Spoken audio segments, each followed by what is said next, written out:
Last year, after driving by probably a dozen times, Kristen and I finally stopped at the ancient forest.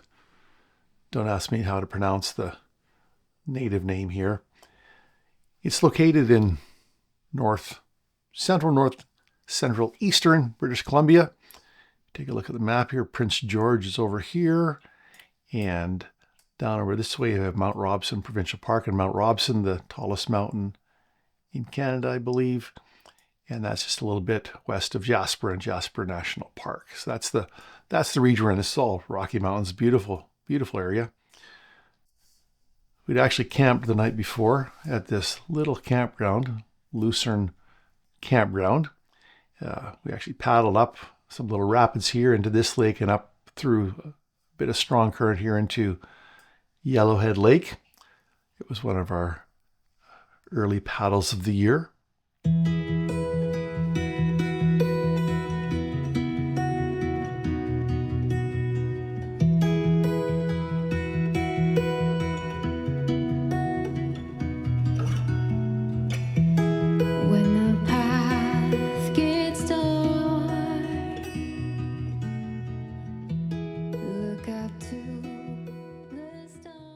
And then we headed off towards the ancient forest. There's a lot of beautiful places to hike along the way. We actually did one little hike somewhere around here, I think. Yeah, Beaver River, Beaver Falls. Nice little day hike there. Lots of hikes. This is the Fraser River here. The headwaters of the Fraser, all the way up there. And then we found our way to the ancient forest. It's a temperate inland rainforest, the way it's described here. And what it is, it's really a bit of an anomaly. It's a bit of a rainforest in the middle of the province, quite a ways from the ocean, quite a ways north, and it's big timber, big, beautiful trees, and there's some boardwalks, and of course it's very wet. Great little stop when you're driving by.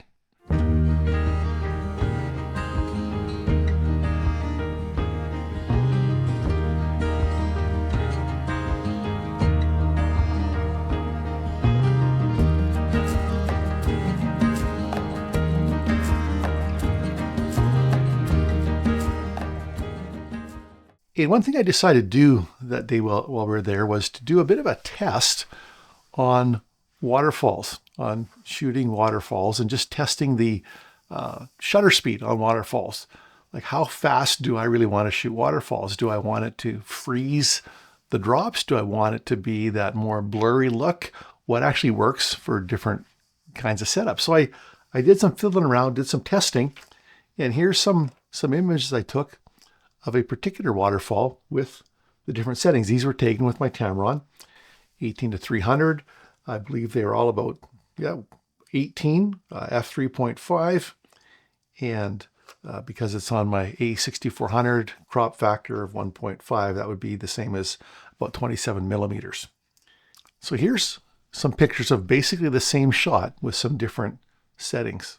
This first setting is at 1/500th, and what I'm going to do, I'm going to try to zoom into the same spot on all of these, roughly the same spot, just to take a look.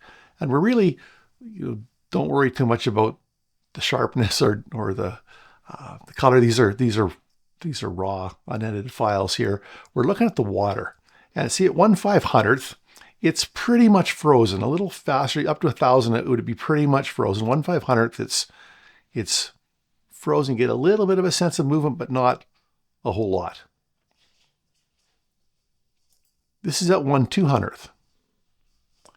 And at 1/200th, you got a little bit more sense of motion, clearly a sense of motion, and it looks really cold, doesn't it? Obviously a little bit brighter. Ultimately, this was slightly overexposed, but it really was quite a dreary day for the most part. But you can see a little bit more sense of motion there. 1/50th,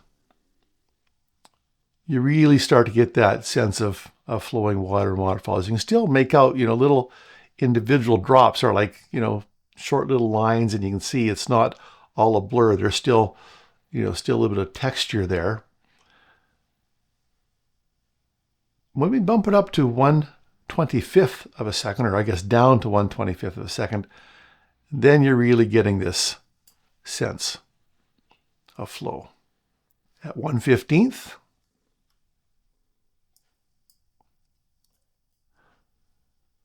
a lot of white, even where there wasn't white before.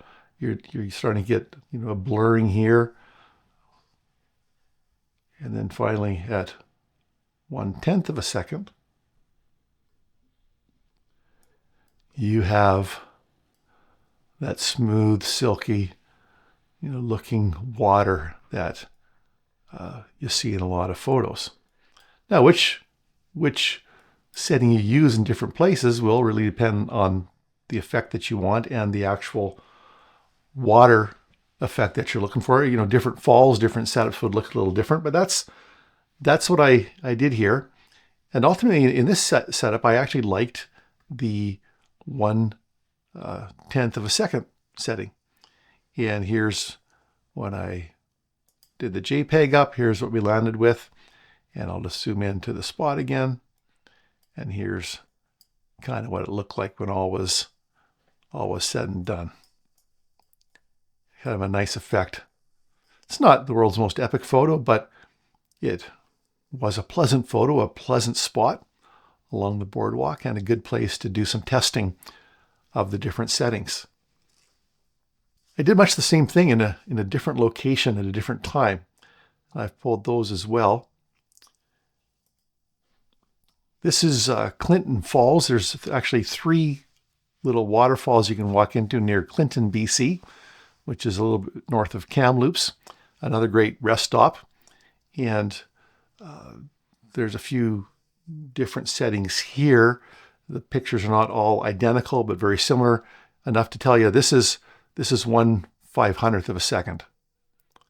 So it's all kind of broken up. I think that's clearly more frozen than our eyes see it. We don't see, I don't think at 1/500th of a second. This here is 1/320th of a second. Again, a little more motion than a 500th, a little foamier, a little fuzzier.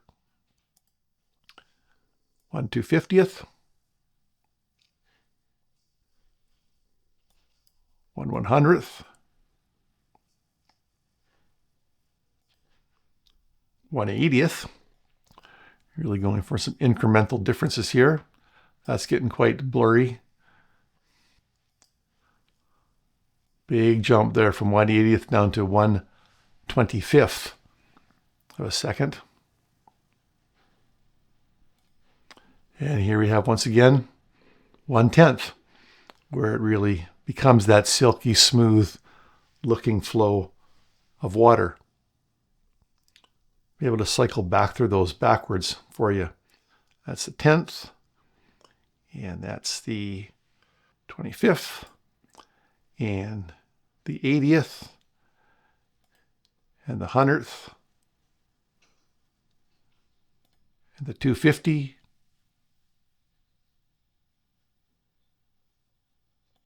.320,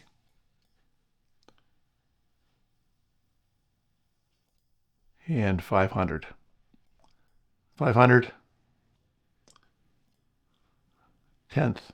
And I went, in this case again, a little surprising maybe to me, I went with the 1/10th of a second and did obviously the color grading. Here's what we ended up with. Here's the look, that nice flowing angel hair kind of look. I actually don't much like the composition of this picture. I cropped it in poorly. I should have cropped it, I think, from the bottom corner here and left a little more on this side, but that's the way it goes. It was really about testing for these waterfalls.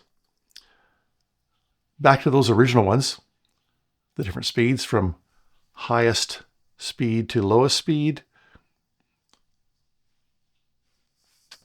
That's 1/500th.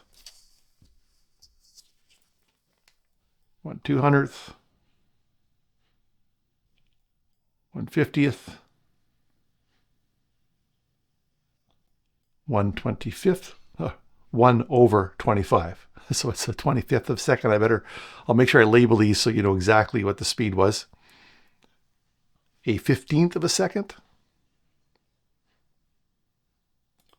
and 1/10 of a second. And the final look.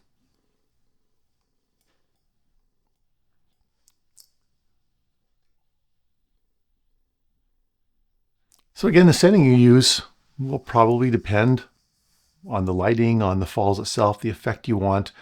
But I've found for these kind of shots anyway, I kind of lean towards lower shutter speed, a little more smoothness in the water. I was trying to figure out what speed actually captures the way your eye sees it. And I think it's somewhere around here. This is 1/50th of a second. I think that's kind of how it looks when you're looking at it with your eyes. Somewhere in there, maybe a little bit faster. So obviously 1/10, we don't see it quite that way. But for a scene like this, it actually can look quite pleasant and really captures the way it feels when you're there and captures the memory. So when I go back and look at these pictures of the ancient forest and these falls and other falls that were along the way, kind of brings you back there. You kind of have a sense of the noise and the smells and everything else. So have you experimented with anything like this? Have you tested different speeds on different falls? Maybe there's a spot you shoot all the time that you test different speeds on. What have you found? I found I tend towards the slower shutter speed, even though initially I was surprised that I did. I don't always like photos that I see that have that almost surreal look of waterfalls, and yet for the shots I've been taking, I kind of like it. What have you found? What do you used to shoot with? And feel free to share links to some of your pictures.